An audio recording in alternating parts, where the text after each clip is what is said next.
Pendaki yang tak pernah turun. Langit sore mulai merah, suara burung terakhir terdengar. 5 mahasiswa duduk di bangku kayu base camp.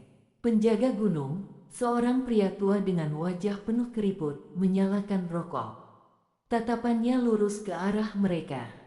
Penjaga base camp berkata, "Kalau kalian cuma mau uji nyali, jangan di sini. Gunung ini punya aturan. Ada jalur yang gak semua orang boleh lewati." Bayu menjawab perkataan pria tua tersebut. "Kami cuma mau mendaki biasa, Pak. Lagian jalurnya pendek, katanya bisa ditempuh semalam." Si penjaga menatap lama, seperti ingin mengatakan sesuatu lagi. Tapi akhirnya ia hanya menghela napas. Kalau sudah waktunya, gunung ini bakal milih siapa yang boleh pulang. Suasana hening, hanya suara angin malam yang masuk ke telinga mereka. Tapi tak ada yang menanggapi serius. Mereka berangkat dengan tawa, seolah tak ada yang salah. Senja berubah cepat jadi malam. Kabut tipis turun, menelan lampu senter mereka. Pohon-pohon menjulang gelap seperti dinding hitam. Rani mengambil foto.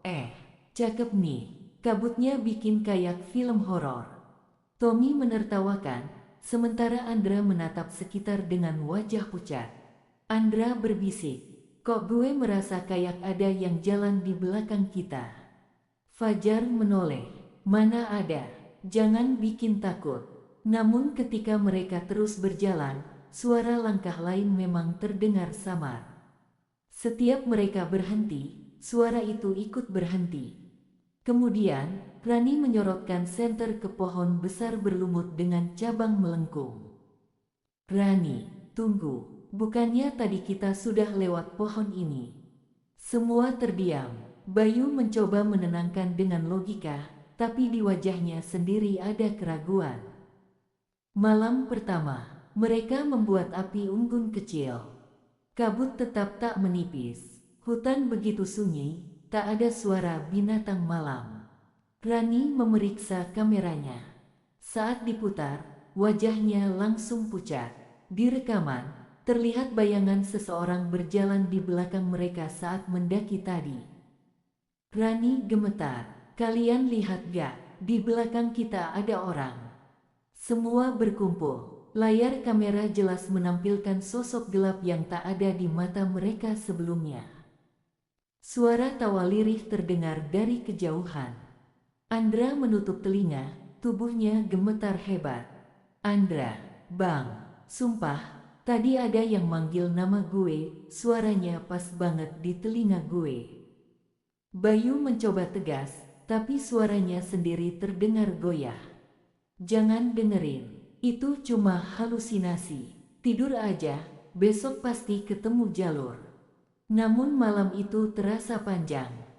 Api unggun tidak menghangatkan, justru membuat bayangan di sekitar menari-nari seperti mengejek mereka. Fajar berwarna abu-abu.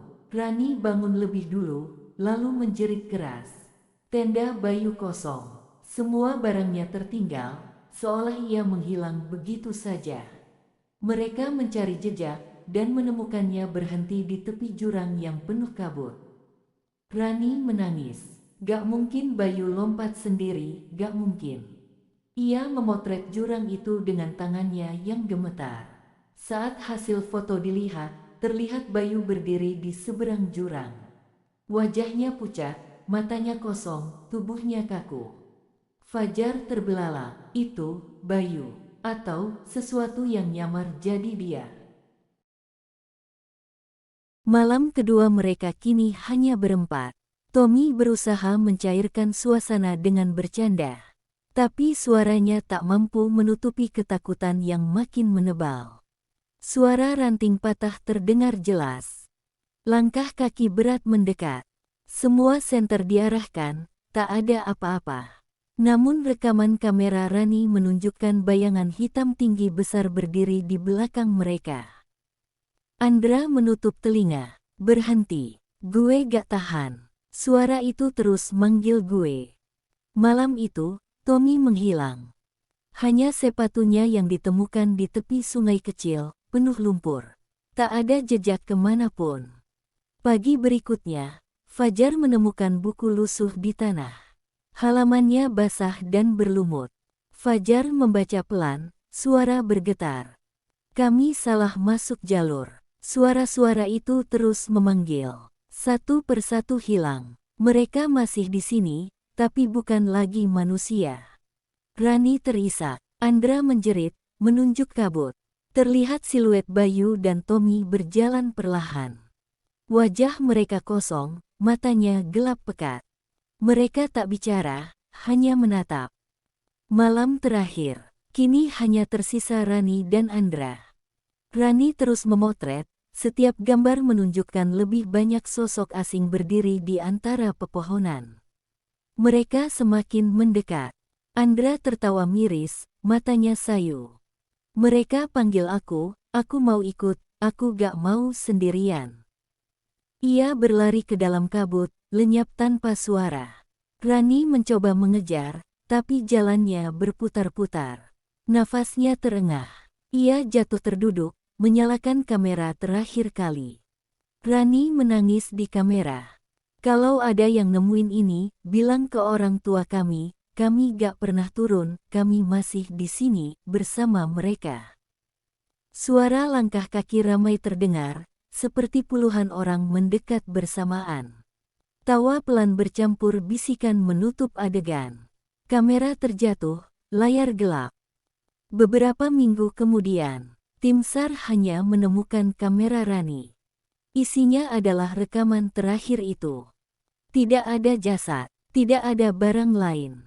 Hanya jejak kaki yang mengarah ke dalam hutan, lalu berhenti begitu saja. Penjaga basecamp, saat diberitahu, hanya menunduk lama.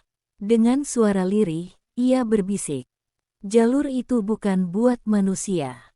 Siapapun yang masuk, akan jadi bagian dari mereka. Bagaimana menurut kalian? Misteri pendaki yang hilang ini, masih belum ada jawaban hingga hari ini. Apakah mereka benar-benar tersesat, atau gunung itu memang menyimpan jalannya sendiri, yang tak pernah mengizinkan pendaki pulang?